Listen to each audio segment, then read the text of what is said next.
I've been at Twickenham when 80,000 people have all burst into Swing Low. And I'll be honest with you, I wasn't entirely sure when I heard that about the historical provenance of the song. And I've only really become immersed in it in the last week or so when it's become a subject of debate, as so many things like this have become. What is it about Swing Low that you think warrants perhaps having it removed from public usage? I think the song in itself is a Black folk song, and it symbolizes freedom. It's about freedom from slavery. It has a double meaning, and it's also rooted in the gospel. So it's reference to the chariot, is the reference to Elijah ascending to heaven on the chariot. But for a lot of Black people, the legacy of that song is liberty, it's freedom. So when it's sung in that respect. So why is that a negative?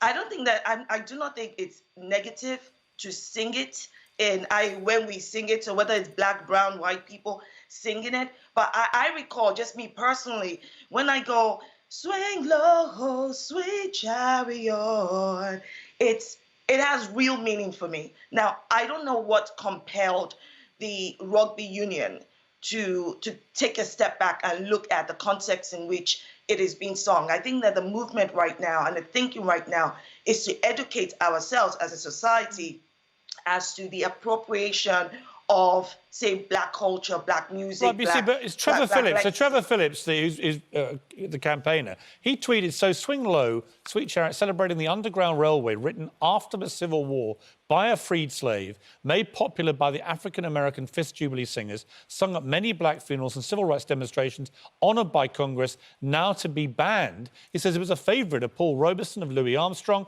of Martin Luther King. The last attempt to ban the song was in 1939 in Germany by Hitler and the Nazis. So Black people's own culture is also now to be cancelled. He says, please, everyone, take a breath before you eliminate Black lives from history. And Shola, it just seems to me a strange hill to want to die on this for those who want to get this song banned, because it's actually a song of great positivity and hope, isn't it?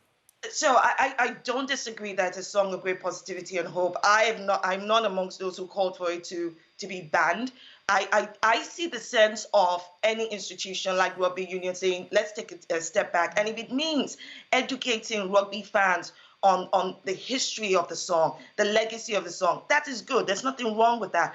And Trevor Phillips' tweet was very blanket. He said it's about to be banned, as though it's going to be banned from society, without putting it in the context that is the rugby union thinking about banning it from their stadium. That's not the same as just to clarify, you don't think it should be banned then? Sorry? You don't personally think it should be banned? I'm neither for. I'm more for there to be education about it. Well, that's a good point. Let's talk to Tom Slater then from Spiked Online.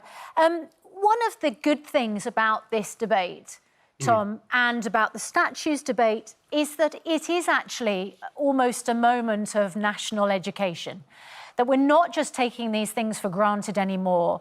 We are re-examining really important sort of moments, people, memorials, and even songs in our culture, and thinking, OK, where does this come from? And is this appropriation? And is it appropriate? And that, in a way, is a really good thing. But I think when we were talking to Dan Hodges a little bit earlier on from the Mail on Sunday, he was saying there is a danger some of these issues can leave us more divided. I completely agree with that. And I think also, obviously, everyone's up for having a discussion about history. Everyone's up for learning more about the history of some of our statues or some of these songs or whatever, that's fine. But I think when it breaches in, first of all, to this censorship, banning people from singing in the terraces of a rugby stadium doesn't seem to me to be a particularly positive move. It's not really going to aid any of that education.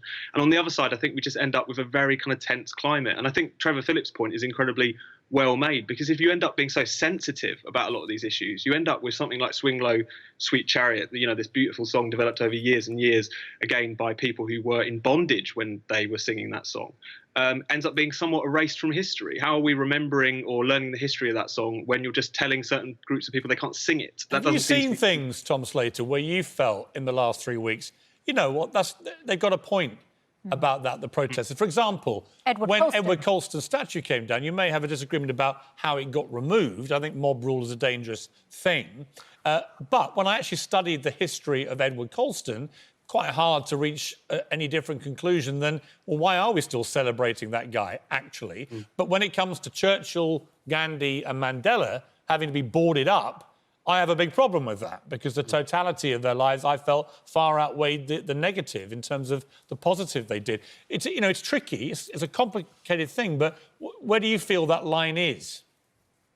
Well, I think that's an important point, because no one's suggesting that statues or anything else has a right to kind of stand forever. You know, if a community decides that they don't want to see that anymore, Edward Colston is a particularly, you know, horrendous case insofar as what he committed and how he is still on some level celebrated. What I think concerned me about it was how it felt like we were obsessing over things like statues. It felt like we were obsessing over things, in this case, like songs, rather than actually tackling the real issues. And also it led to this kind of incredibly feverish climate in which you saw a lot of institutions, whether it was UK TV or the rugby union in this case, effectively kind of trying to get ahead of the campaign by kind of pulling down... Well, I think they're nervous. I think, to be fair to them, I'll bring back Dr. Shola here.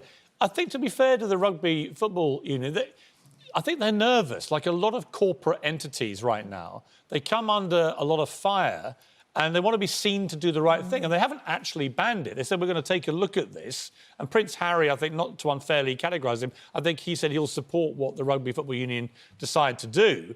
And I think actually debating these things is perfectly OK. That's what a democracy should be doing. The question is just, I feel uncomfortable when I see things like, you know, 40 Towers, ban it. When I see all this, you know, comedians having to apologise for old jokes and all this kind of thing.